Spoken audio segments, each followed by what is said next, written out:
नमस्कार, मैं हूं शैलेंद्र सिंह और आप देख रहे हैं हमारा YouTube चैनल शब्द शब्द शैलेंद्र सिंह। आवाज़ में कुछ दिक्कत है, इसीलिए थोड़ा सा आपको कष्ट होगा सुनने में। ध्यान से सुनिएगा तो बात समझ में आ जाएगी। आज हम बात करेंगे ईवीएम की। अभी सुप्रीम कोर्ट ने ईवीएम पर फैसला देते कहा कि अब चुनाव ईवीएम से ही होंगे, बैलेट पेपर से चुनाव नहीं होंगे।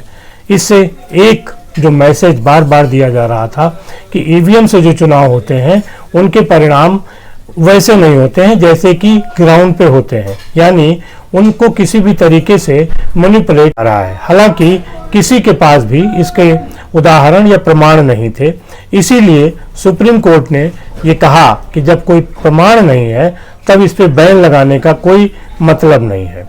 अपने फैसले में सुप्रीम कोर्ट ने कहा कि अब 7 दिन के अंदर जिसको भी शिकायत है अपनी शिकायत दर्ज करा सकता है और तब ईवीएम से उसके जो मत होंगे उनकी काउंटिंग हो जाएगी। दरअसल चुनाव आयोग ने ईवीएम को जब बनाया, जब उसने अपनी कल्पना में दाखिल किया कि ईवीएम के जरिए मतदान हो, तो उसके बाद कई चरणों में कई तरीके के बदलाव किए, परिवर्तन किए, बहुत सारी चीजें देखी और उसके बाद इसे लोकसभा चुनाव में लागू किया गया था।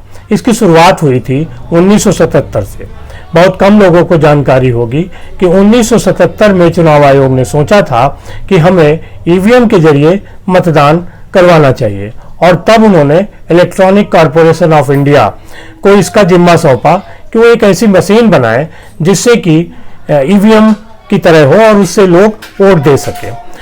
इलेक्ट्रॉनिक कॉरपोरेशन ऑफ इंडिया ने पूरी जो उनकी मैकेनिकल टीम थी उनके साथ मिलके इसका एक प्रोजेक्ट तैयार किया और इस प्रोजेक्ट को चुनाव आयोग ने पहले देखा। उसके बाद 1980 में जितने भी राजनीतिक दल रजिस्टर्ड थे उनके साथ बैठ के चुनाव आयोग ने इसको देखा और उन लोगों को दिखाया, पूरा सिस्टम समझाया कि किस तरीके से वोट पड़ेंगे। और इसका सबसे बड़ा फायदा ये था कि परिणाम बहुत जल्दी आ जाने थे और बहुत सारी ऐसी चीजें थी कि जो खराब नहीं होनी थी। अभी हम चर्चा करेंगे कि ईवीएम के पहले कैसे मतदान होता था। फिर 1980 में जब सभी दलों ने इसको देख लिया, उसके बाद 1982 में केरल में विधानसभा चुनाव हुआ और वहां ईवीएम के जरिए मतदान हुआ, लेकिन वहां पे विवाद हो गया और मामला कोर्ट तक गया। कोर्ट ने ईवीएम से चुनाव को खारिज कर दिया क्योंकि उस समय तक जो यहाँ पे जनप्रतिनिधि कानून था उसमें ईवीएम को शामिल नहीं किया गया था। ईवीएम को 1989 में जनप्रतिनिधि कानून में शामिल किया गया और उसके बाद ये तय हुआ कि अब चुनाव धीरे धीरे ईवीएम के जरिए होंगे। 1989 से लेकर और 2004 तक कई अलग अलग राज्यों में जो विधानसभा के चुनाव हुए उनमें ईवीएम का इस्तेमाल हुआ, दक्षिण से लेके और उत्तर भारत तक। 2004 का जो लोकसभा चुनाव हुआ वो पहली बार ईवीएम के जरिए हुआ, तब भी कोई दिक्कत नहीं थी। 2009 में जब ईवीएम के जरिए दूसरा चुनाव हुआ तब भारतीय जनता पार्टी के नेता लाल कृष्ण आडवाणी ने इस पे आवाज उठाई, इसके खिलाफ आवाज उठाई थी। दरअसल 2004 के पहले केंद्र में अटल बिहारी वाजपेयी की सरकार थी और वो इंडिया शाइनिंग के एक नारे के साथ 2004 के लोकसभा चुनाव में गई थी। मजबूत सरकार थी, लग रहा था कि वो अपनी वापसी करेगी, लेकिन 2004 में जब ईवीएम के जरिए पहली बार चुनाव हुए तो भारतीय जनता पार्टी हार गई और यूपीए की सरकार बनी जिसका नेतृत्व कांग्रेस ने किया और डॉक्टर मनमोहन सिंह प्रधानमंत्री बने। 2004 और 2009 ये दोनों लोकसभा के चुनाव यूपीए ने जीते थे और भारतीय जनता पार्टी हारी थी। 2009 की हार के बाद भारतीय जनता पार्टी में ये विषय उठा कि ईवीएम के जरिए चुनाव हारा जा रहा है, लिहाजा लाल कृष्ण आडवाणी ने पहली बार इसके विरुद्ध अपनी आवाज उठाई थी। लेकिन जब 2014 में चुनाव हुए तो भारतीय जनता पार्टी जीत गई और प्रधानमंत्री बने नरेंद्र मोदी। नरेंद्र मोदी 2014 में जीते, उसके बाद 2019, फिर वहां से 2014 की जीत के बाद ये एक तरीके का विचार हर दल व्यक्त करने लगा कि ईवीएम के जरिए ही कुछ खेल हो रहा है जिससे कि पार्टी जीत रही है। धीरे धीरे 2019 का चुनाव आया। 2019 के चुनाव के बाद कई जो विधानसभा चुनाव आए, वहां पे भी कुछ में भारतीय जनता पार्टी जीती और कुछ में हारी। जो जीतने वाला होता था वो ईवीएम पे भरोसा करता था और जो हार वाला था वो ईवीएम की आलोचना करता था। लेकिन जब 2024 का चुनाव आ रहा था, उसके पहले पूरे देश में एक तरीके का ऐसा माहौल बनाया और राजनीतिक दलों ने लगभग मिलकर बनाया कि ईवीएम को हटाना चाहिए, और ये सारे दल फिर सुप्रीम कोर्ट गए। सुप्रीम कोर्ट में जब ये गए तो जो नरेंद्र मोदी के आलोचक थे, भारतीय जनता पार्टी के विरोधी थे, उन्होंने एक तरीके का नैरेटिव सेट करने की कोशिश की कि अब ईवीएम के जरिए चुनाव नहीं होंगे, लिहाजा भारतीय जनता पार्टी चुनाव नहीं जीतेगी। जब सुप्रीम कोर्ट ने इस रिट को एक्सेप्ट किया, उसके बाद से एक तरीके से ऐसा दिखाया जाने लगा कि शायद अब ईवीएम खत्म होगी, न्याय होगा और बैलेट पेपर से चुनाव होंगे। इस बात को खारिज कर दिया और इस जो रणनीति थी उसको हमेशा हमेशा के लिए खत्म कर दिया। अब बैलेट पेपर की तरफ वापस चुनाव नहीं जाएंगे, ईवीएम से चुनाव होंगे। और उसने 7 दिन का समय प्रत्याशियों को दे दिया कि अगर मत गणना के बाद 7 दिन आपको कोई आपत्ति है तो आप आपत्ति दाखिल कर सकते हैं। ईवीएम के जरिए उनका निपटारा हो जाएगा, वो मतगणना दोबारा कर ली जाएगी और इस तरीके से एक जो नैरेटिव मोदी विरोध में था वो खत्म हुआ।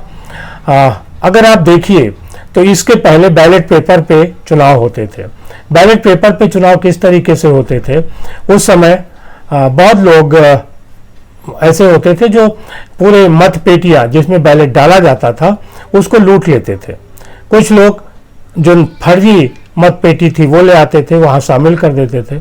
कुछ लोग जो बूथों पे कब्जा नहीं कर पाते थे वो उसमें कोई स्याही डाल देते थे, पानी डाल देते थे, जिससे कि वोट खराब हो जाए और उनका विरोधी न जीत पाए।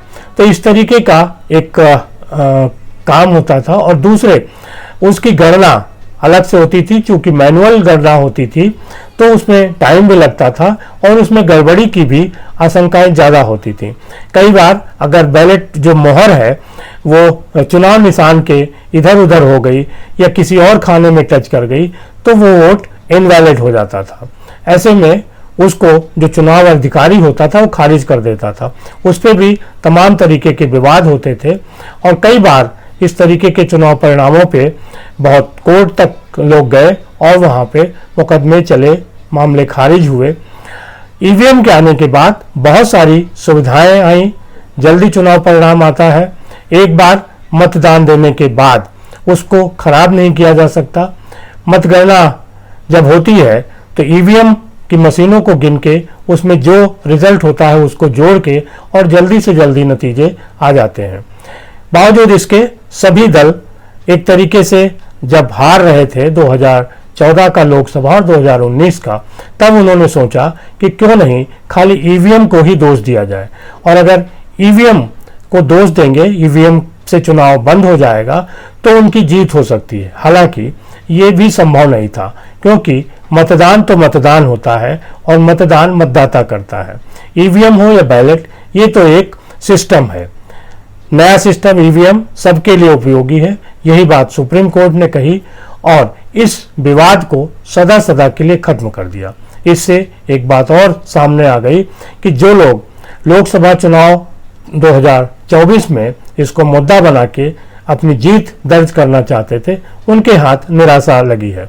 आपने देखा होगा कि जिस समय सुप्रीम कोर्ट ने इस मसले को स्वीकार किया था, उस समय बहुत सारे ऐसे पत्रकार थे जो ये कह रहे थे कि ये एक मास्टर स्ट्रोक हो गया है और अब नरेंद्र मोदी सरकार को हार का मुंह देखना पड़ेगा। लेकिन जब से सुप्रीम कोर्ट ने इस पे अपना फैसला सुनाया है, उन सब के मुंह बंद है और किसी की तरफ से किसी भी तरीके का विश्लेषण आपने नहीं सुना होगा।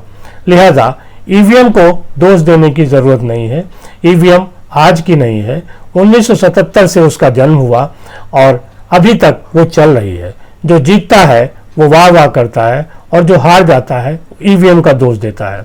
इस पूरे प्रकरण में जो लोग आरोप लगा रहे थे, उन्होंने एक भी ऐसा मसला नहीं सामने लाया कि जहां पे ये हो कि हाँ, इसमें ईवीएम में कोई गड़बड़ी की गई थी। यही वो एक पॉइंट था। सुप्रीम कोर्ट को फैसला सुनाने के लिए मजबूर होना पड़ा कि ईवीएम बेस्ट है और अब ईवीएम से बैलेट पेपर की तरफ जाना नामुमकिन है। अब इस नैरेटिव पे एक तरीके का ताला लग गया है, लिहाजा ईवीएम पर ही चुनाव होगा। शुक्रिया, धन्यवाद।